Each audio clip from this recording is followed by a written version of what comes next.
حدیث قدسی. فضیلت آمادگی برای عبادت الهی. خداوند عزوجل فرمود: ای فرزند آدم، خود را برای بندگی من مهیا نما. در این صورت قلب تو را بی‌نیاز خواهم کرد و تو را به سوی خواسته هایت واگذار نخواهم کرد و بر من واجب خواهد بود که حاجت تو را بجا آورم و قلب تو را مملو از خوف و ترس از خود می کنم. و اگر برای بندگی من خود را مهیا نسازی، قلب تو را مشغول به دنیا خواهم کرد.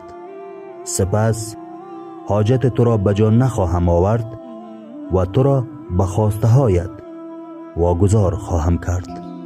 کافی جلد دوم صفحه 83، روایت اول.